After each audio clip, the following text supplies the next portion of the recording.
You are listening to The Michael Lodge Show. Wealth, business, and taxes. Oh, yeah, and some politics. Let's get started.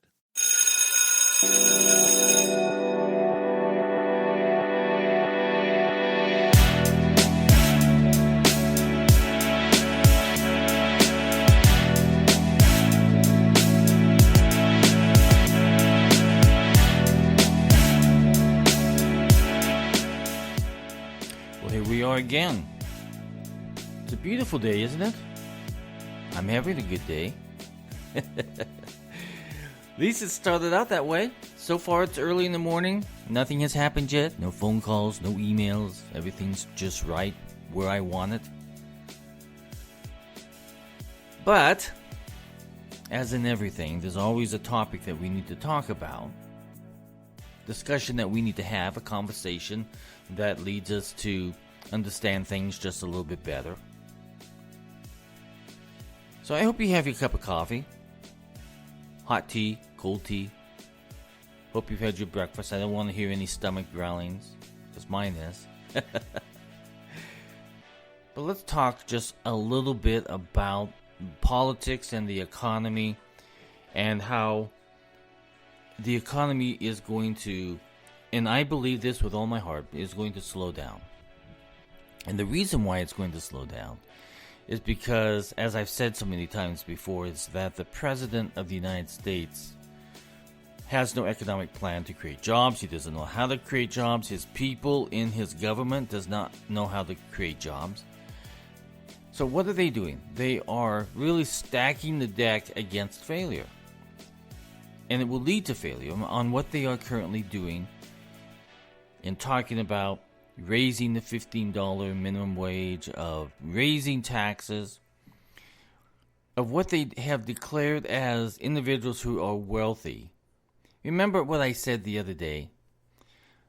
I said that do not ever believe a Democrat or even any politician when they say they want to tax the wealthy. Now, when we think of wealthy, we're talking about millionaires and billionaires. When the Democrats think of the wealthy, they're thinking about everybody. I just read this morning that the stimulus package that they want to, that $1.9 trillion stimulus package that has a whole bunch of pork in it, that has nothing to do with COVID, has nothing to do with stimulating the economy. They want to limit that $1,400 check now to individuals. Remember, they talked about the wealthy. Now it's down to $200,000. So if you make more than $200,000, if you make more than $200,000, you're not going to get that check. So I bet you that $200,000, once it gets through the writing process and everything else, it will be down per the IRS guidelines, and how they interpret what comes out of Congress will be way down there. It will affect everyone. Because, see, the problem is that when Congress writes something and then it goes over to the Internal Revenue Service and the Treasury Department, things change because the interpretation, because of how the tax code interprets the language of that legislation. And there is prior language on this subject that affects new legislation that comes into effect that affects the Internal Revenue Service or the Treasury Department. It always happens that way. That was the problem why under the Obama administration, when he said, oh no, it's not a tax, and then once it got over to the Internal Revenue Service, it became a tax. And then it was taken to the Supreme Court, and the Supreme Court says, yes, it's a tax.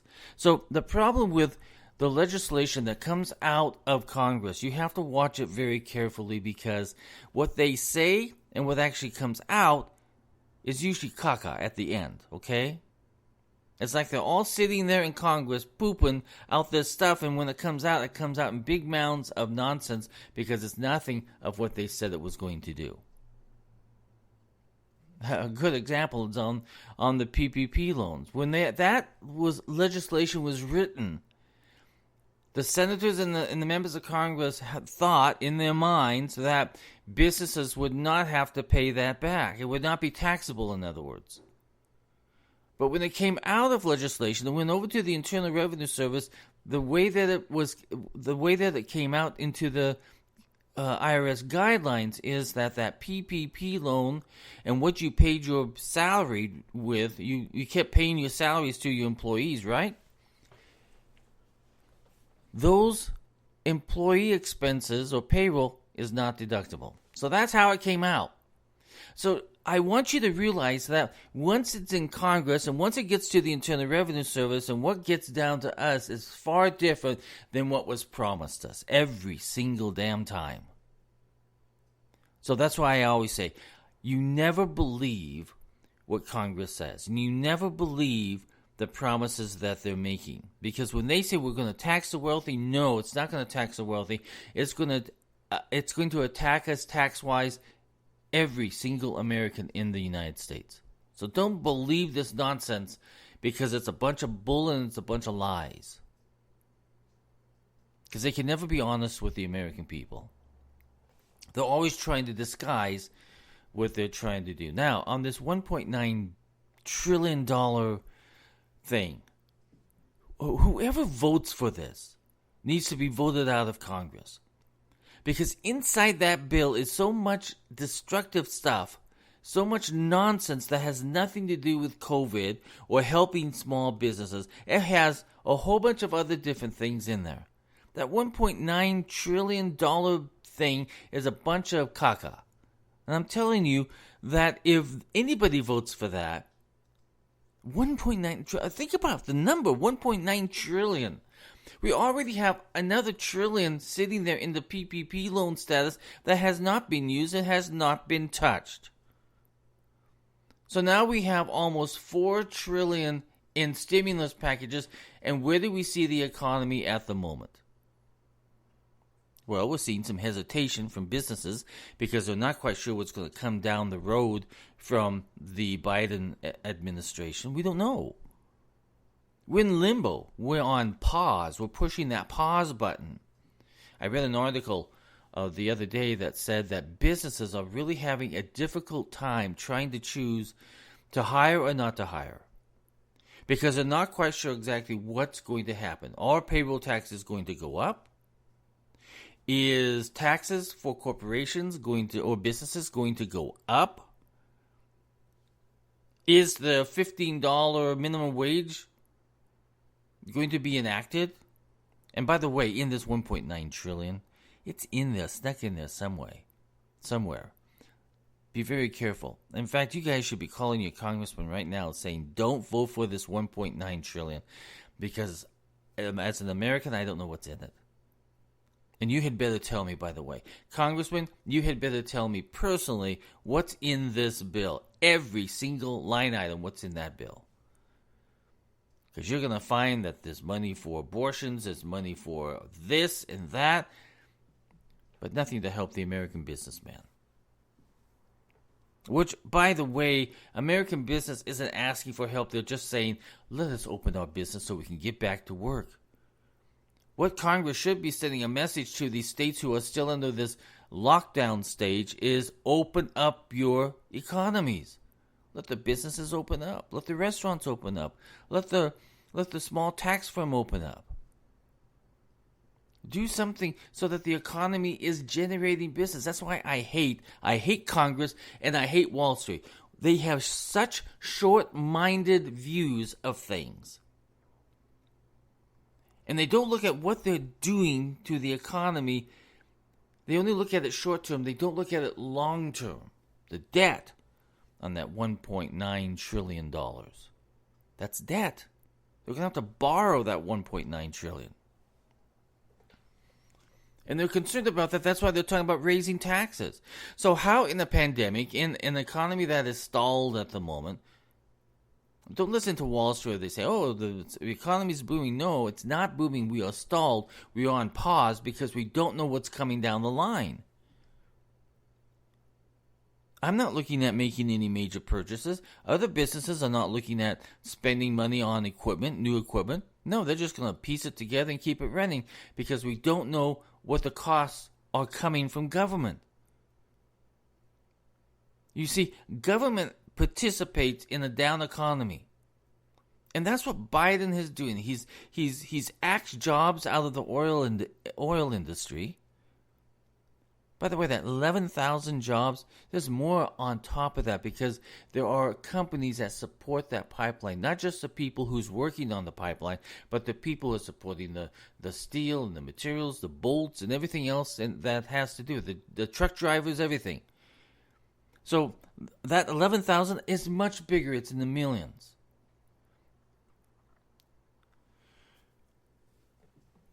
The only way that we can generate a good economy is to what's the matter with my voice? Is to allow business to get back to what they do best. Listen, Wall Street doesn't create jobs. They don't. Congress doesn't know how to create jobs. The only people who know how to create a good, thriving economy is business. Leave us alone. Let us start building jobs. Let us start building new products. Let us bring more jobs over from China.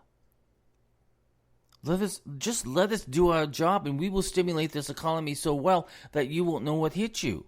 But if you are going to threaten us with higher taxes and all this other nonsense, we are going to be in a very stagnant and downward economy. See, the Democrats in Congress and even Republicans in Congress and in the White House, they do not know how to stimulate an economy. Because what they get into office, once they get into office, it's all about the power and how much more money and how many more programs can they set up under their leadership and under the control of the government purse. That's all that they think about. And here we sit here as small businesses and we're trying to survive, right? These members of Congress that have a fence around the Capitol, who have been paid their salary even during the time that there was a lockdown, while the rest of us in small business had to shut our companies down and we had to have no income. I had 4 months of zero income. Zero income. Do you know how much damage that does to a small firm like myself when you are automatically just shut down and you said they tell you you can no longer do business? You have to work from home. But everybody else is shut down, so there's no business coming my way, and I'm not throwing any business their way. This lockdown situation was a total fiasco of the economy. Don't blame it on Trump. Don't blame it on anybody else except those who decided to lock down the economy and shut us down to nothing. Now, those are the individuals that you need to be pointing your fingers at and saying, you are no longer worthy of holding an office of any kind. You shut my business down. You caused mental health problems in my home. You caused higher drug addictive behavior in my community. You did not protect me. And you let Black Lives Matter and Antifa come in and destroy my neighborhoods. So those politicians who allowed all that are the ones that should be gone. So in order to stimulate our economy, you and I, who own businesses, have got to be able to open up our doors and work full. Work hard. Work focused. The government should no longer be on our backs. And those government officials in Washington, D.C., and those people in Congress who are trying to create more and more complications for business need to be out of office and very quickly. So that's $1.9 trillion. It's going to slow down the economy. It is not going to make it better. This is just a small band-aid. So they put out this $1.9 trillion. You get your money. But still have you remaining in lockdown so you're not able to generate the money that you used to be able to. So it's just a band-aid just for a short time. It's not creating any good for the American people. Listen, $1,400 can be spent in 1 week. $1,400 can be put in somebody's bank account, which a lot of that money in the stimulus last time went into people's bank account, and there it sat. It did not stimulate the economy. What stimulated the economy was states that began to open up, like Florida. They begin to generate business again. California remained shut, which is supposed to be one of the largest economies in the world, right? But they shut that economy down. Without any scientific fact that lockdowns would solve their problem. It increased their problem. So we had a lot of politicians on the government level, on the state government level, that created a lot of problems for the American people. The economy went downward and is in a stall mode at the moment because of governors and local officials who decided to lock their people down. Now, to get us back up, it's going to take us time. We're going to have to ramp up very slowly. In fact, at the very beginning of this virus, I was telling companies out there, I said, listen, you need to start planning on how you're going to ramp up so when you start hiring again, you're bringing in the people that only you need to bring in. And then you can slowly bring in more people as time goes by. But the problem is that with this uncertainty of what Biden is going to do, companies are just pausing at the moment. They're having that really difficult time on deciding on if they should hire people. And I can understand the reason why. Economics doesn't get any better unless we have people working. Just throwing money at them through a stimulus, that's just a little itty-bitty band-aid that works for a week, maybe 3 weeks. And then we're right back into the same situation. Because states are still under lockdown. They still have all of those mandatory requirements that is creating a pause in business.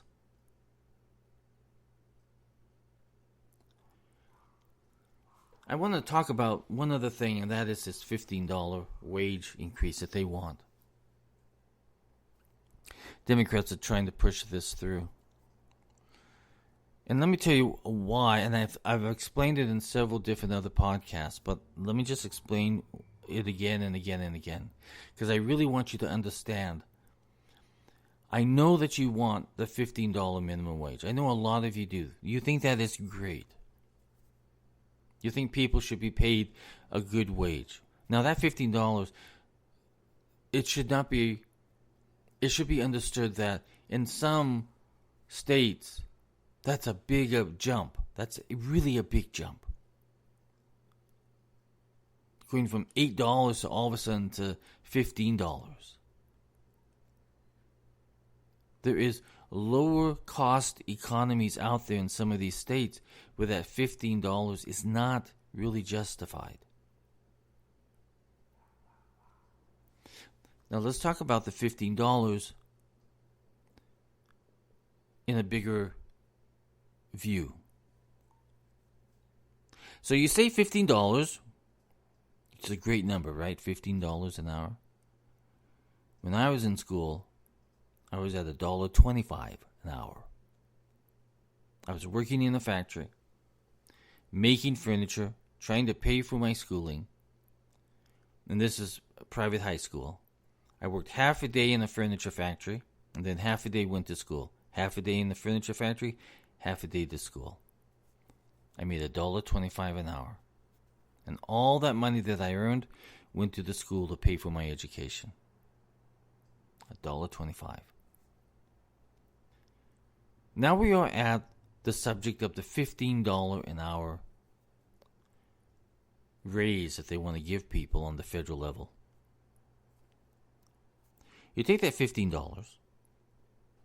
Then you have to look at the cost. When the cost of the hourly wage goes up,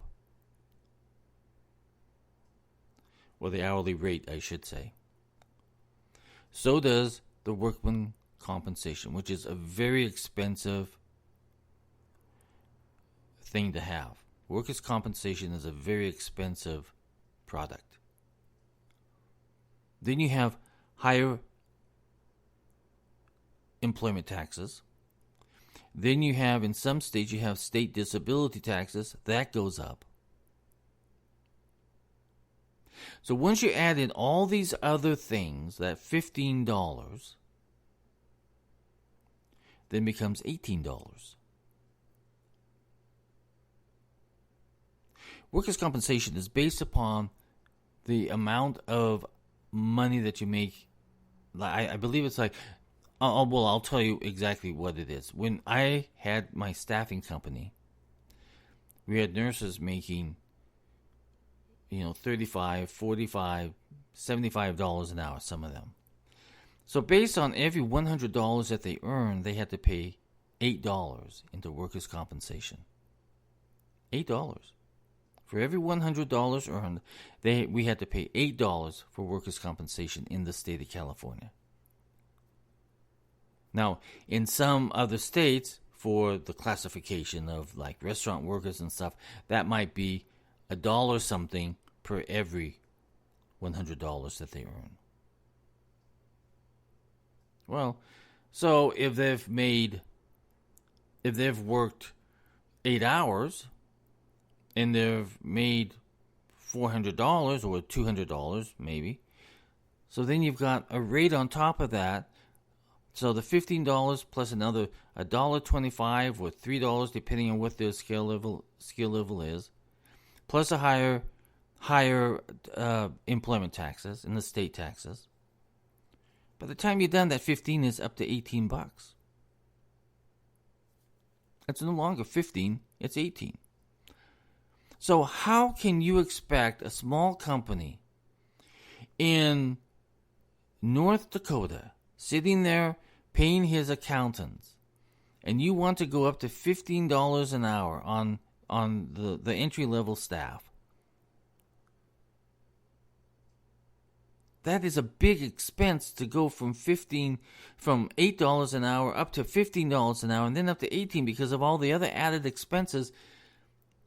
How can any small company justify staying alive if you're getting hit with higher wages?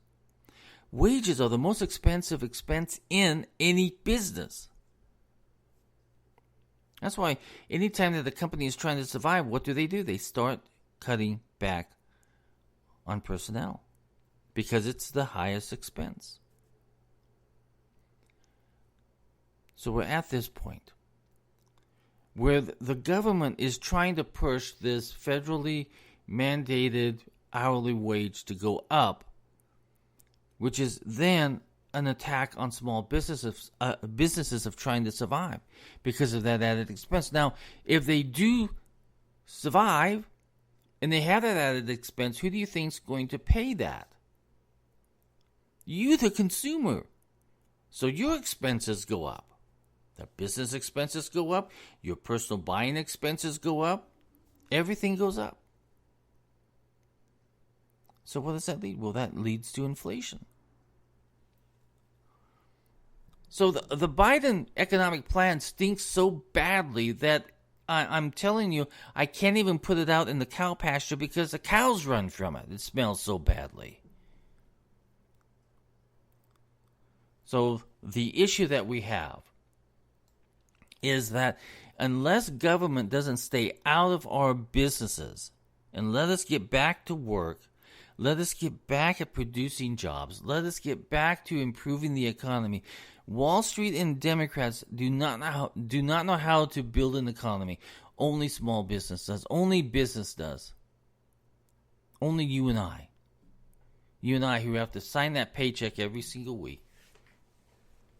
We're the ones that know how to do it. But we're going to put our businesses on hold because we don't know what's coming down the road that's going to hit us in business. So my confidence level,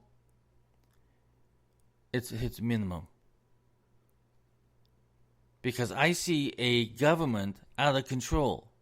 And I see a president who really doesn't understand the economy, and he doesn't understand how the American people work and what we have to live with. He has been living in la-la land, in political land, for so long that he does not, and none of his people that are supporting him in government, all of those people out there, they've been academics for so long, but they have never, ever run a business. They don't know what it's all about.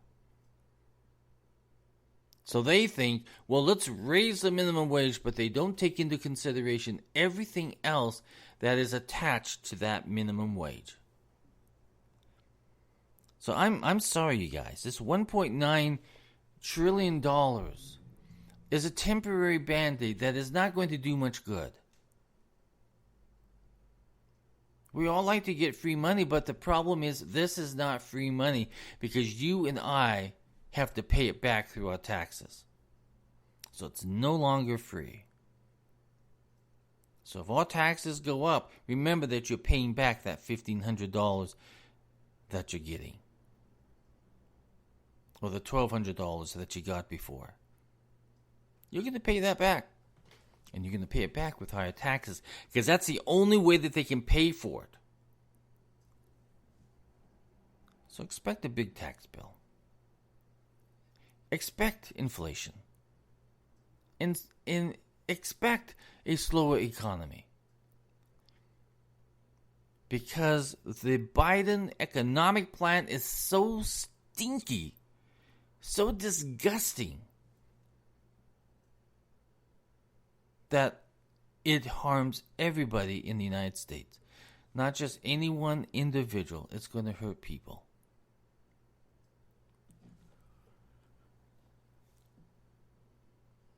One thing that you have to say about Trump. We knew what his economic plan was right when it was at the beginning when he announced he ran for president. We knew what it was. Create jobs, create a good economy. That was his whole focus. And he had an economic plan to do it. And he brought in the right people to do it. Ronald Reagan did the same thing. But when you have a government who is solely focused on spending, then they have to cover it by more taxation. And they have to cut jobs because they have to meet political obligations. You're not going to have a good economy. I don't care how the financial networks are spinning it. I don't care how the Treasury Secretary is spinning it. Because she doesn't sound very convincing. I'm sorry. But you have to listen to the voice of small businesses and businesses throughout the United States as to what are you going to do over the next 4 years. Because we have no clear indication of any sound economic policy that will stimulate us to create jobs. Remember this, is that how government acts towards business. If there's no stimulation back to us of good policies, good ideas, ways to create better jobs in the United States, then we're on pause because we don't know what your language is. If you listen to all of these senators that are standing there saying nonsense, they don't understand what it takes for a business to survive. They don't know what it takes to create a job because they've never done it themselves. So if you want to blame anybody on the economy and the stagnation of the economy, you have to look at Congress. And you have to look at the president's office, because that leadership comes from there. And right now, there's no drive to stimulate this economy. Forget about all these Green New Deal jobs. Those are way in the future. It takes a long time to get these companies up and running and thinking Green New Deal. And if you're thinking about training a guy that worked on a pipeline to become a customer service rep, that's not what he wants to do. He wants to work. He wants to work with his hands. He wants to do a good job. So all of these thoughts that Democrats have and politicians have in general, let's just include all the politicians in there, because they're all dumb. They are not saying anything that sounds positive for the American economy. Not one bloody thing. So you and I are the only ones, if you're in small business or if you own any kind of business, only you and I can generate this economy. Not Wall Street and not Congress, not the president, because they have no idea what they're doing. But we do. We do. We have the experience. We've done it before. We've taken small grains of sand and built them into big, huge hills. Because we knew what we were doing. We knew what our drive and our focus was. We know what we're doing when it comes to generating a good economy and creating jobs, creating new products. But when you have government sitting there just pounding, as if they're going to pound upon the American people, it creates no good, warm, fuzzy feeling of what's going to happen over the next 4 years. So we'll be on pause. We'll push the pause button, so we will just kind of slow it down a little bit. And we'll try to survive. Now, government could turn around and say, listen, we're going to do this and this and this to stimulate the economy, but they better have some good ideas. This tax and spend is not a good idea. Higher taxes, more spending, more debt. Who does that in their personal life? I wanted to talk just one other thing. Now, the Senate is spending millions of dollars today trying to convict the president on impeachment, who is no longer the president. But they're doing this because they want political show. But what it's telling me as an American is that they have no desire to work. They want to destroy their opponents. They're no longer ethical in what they're doing. You can't have the individual who's leading, who is the judge of the impeachment, also have a voting right on the impeachment. That's stupid. That's not democracy. That's a kangaroo court.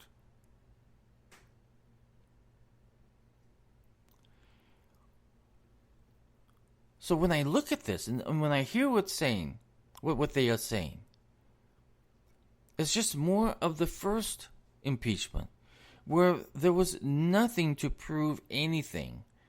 And we went through this whole impeachment process, and they've spent millions and millions and millions of dollars on it, like they're doing right now today.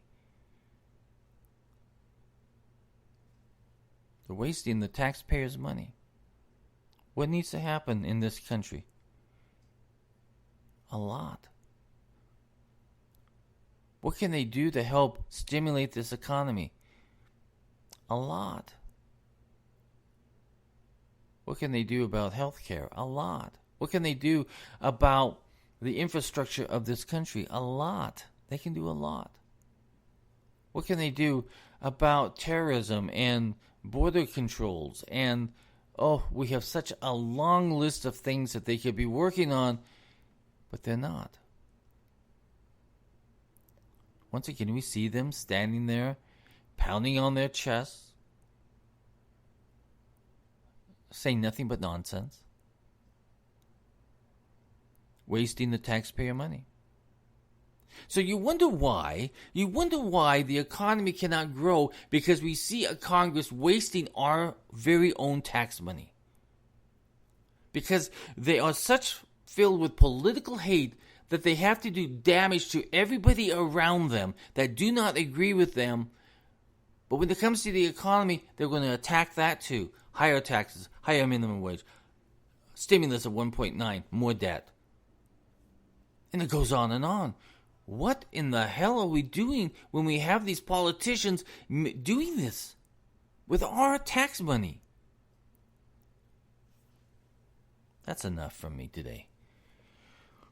I'm so fed up. I tell you, I'm just so fed up because we have a government out of control. And listen, if we just sit here and just take it, we're fools.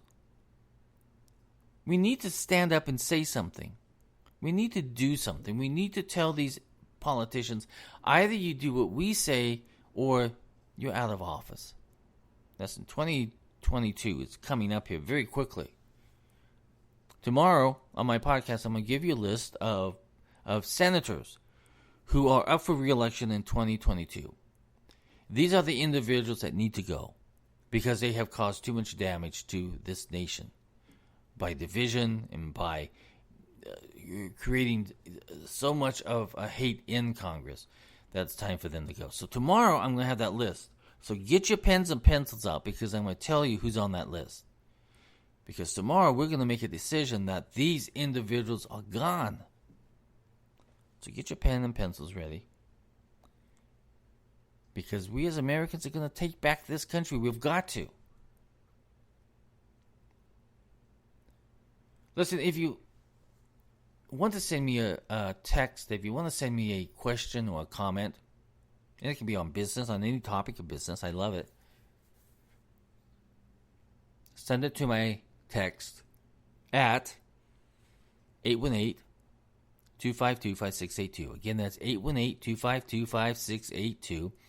If it's a long question, sometimes I get really long questions on business and taxation, send it to info@lodge-co.com. Sometimes those messages are just too long to put in a text, so they have to go through an email. info@lodge-co.com. If you want to know what I do in my day job, go to my website at www.lodge-co.com. And you can see what I do there. If you would like to support this podcast, if you like the content that I produce on a morning basis, on a daily basis, go to www.buymeacoffee.com/Michael Lodge. Easy, huh? Listen, today's going to be a great day. Everybody go out there, be productive, do great things, build great things, help somebody out, give somebody a smile, but you'll have to pull your mask down. Everybody have a great day. This is Mike Lodge. Talk with you soon. Bye-bye.